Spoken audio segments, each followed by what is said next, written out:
청혜쌤입니다. 영상을 통해 열심히 학습하는 우리 친구들에게 파이팅을 보내면서요. 오늘도 주제부터 확인해 보도록 하겠습니다.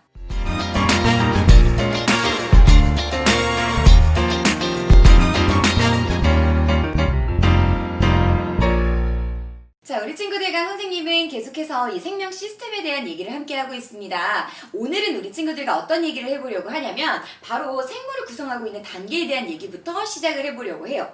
자, 그러면 선생님이 크게 동물과 식물을 준비했는데요. 동물도 그렇고 식물도 그렇고 이 생물을 이루고 있는 구성 단계 중 가장 작은 단계, 즉 생물을 이루는 가장 구조적이고 기능적인 단위가 무엇인가 봤더니 둘 다 세포다라고 되어 있네요.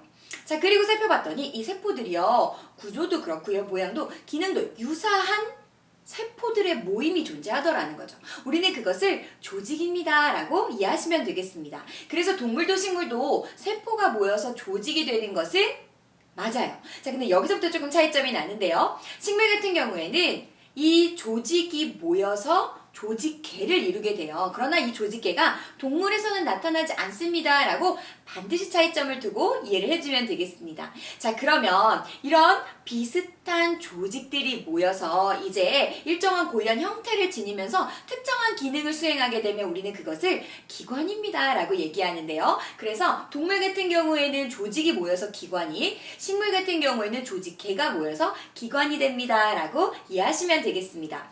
자, 이제 그 다음에 이 기관들이 모여서 기관계를 이루게 되는데 이 기관계는 동물에서만 나타난다라는 특징으로 친구들 잘 기억을 해주면 되겠습니다.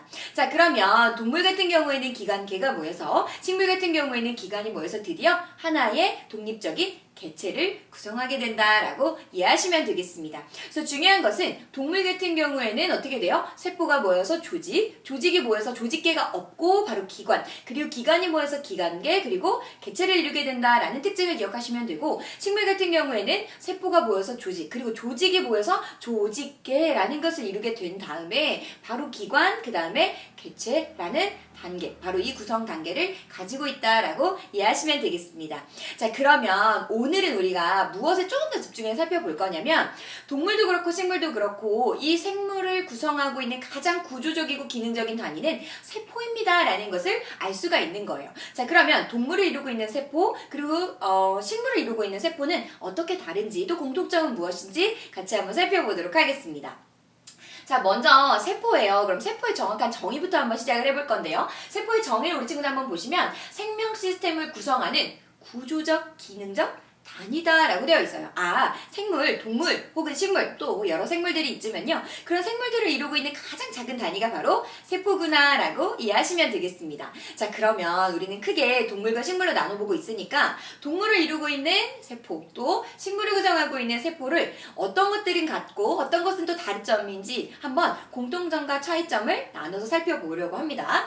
자, 먼저 세포는요, 모든 세포에 핵과 그리고 세포를 감싸고 있는 세포막으로 존재하게 돼요. 그래서 일단 그림 먼저 보시면 동물세포와 식물세포를 선생님이 준비를 했는데요.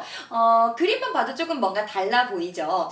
중요한 것은 선생님이 핵이 있다 그랬어요. 그쵸? 그러면 두 세포 모두 유전물질을 가지고 있는 핵이 존재하는지 찾아볼게요. 그러면 동물세포에도 식물세포에도 지금 핵이 존재하고 있네요. 맞나요? 자, 그러면 유전물질은 여기에 담겨있고 또 우리가 이 핵에서, 이 세포에서는 어떤 일을 하냐면 우리가 생명활동에 필요한 에너지를 얻어야 돼요. 그쵸? 그럼 우리 세포호흡이라고 하는데 이 세포호흡이 일어나는 곳은 미토콘드리아입니다. 자, 그럼 각 세포에 세포호흡이 일어나는 미토콘드리아가 있는지 한번 찾아볼게요. 동물세포에도 지금 식물세포에도 미토콘드리아가 존재하는 것을 확인해주면 되겠습니다.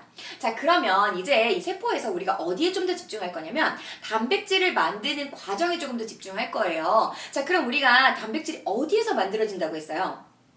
굉장히 중요합니다 라고 하면서 우리랑 다룬 적이 있거든요. 이 단백질이라는 것은 핵 안에 있는 리보솜에서 만들어지더라는 거예요. 자, 그러면 리보솜 있는지 한번 찾아볼게요. 동물세포에도 식물세포에도 리보솜 있네요. 그죠? 자, 그러면 리보솜에서 바로 단백질이 합성이 됩니다. 그러면 이 단백질을 누가 운반할 거냐면 소포체라는 것이 운반할 건데요.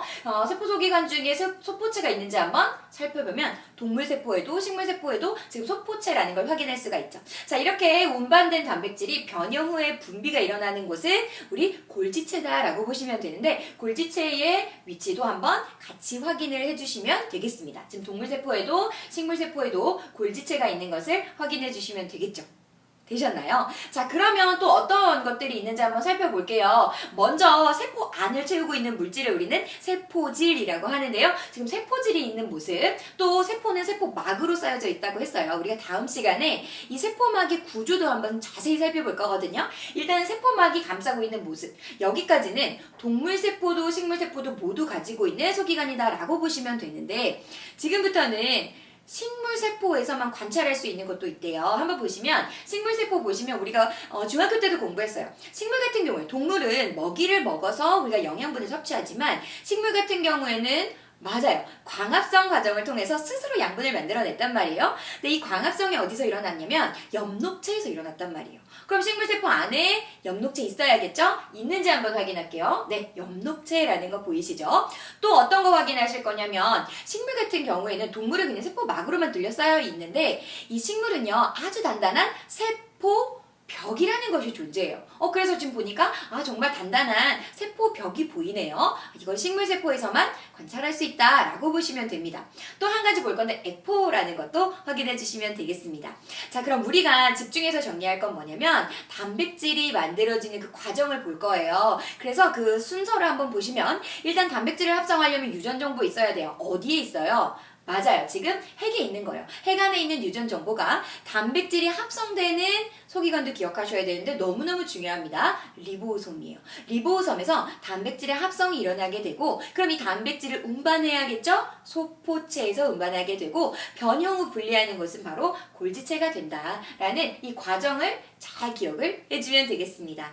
그래서 먼저 우리 친구들 오늘은요. 이 식물과 동물 또 생물을 구성하고 있는 구성 단계 먼저 구분해서 정리를 해주시고 가장 구조적이고 기능적인 단위인 세포 차이점과 공통점을 잘 정리를 해주면 되겠습니다.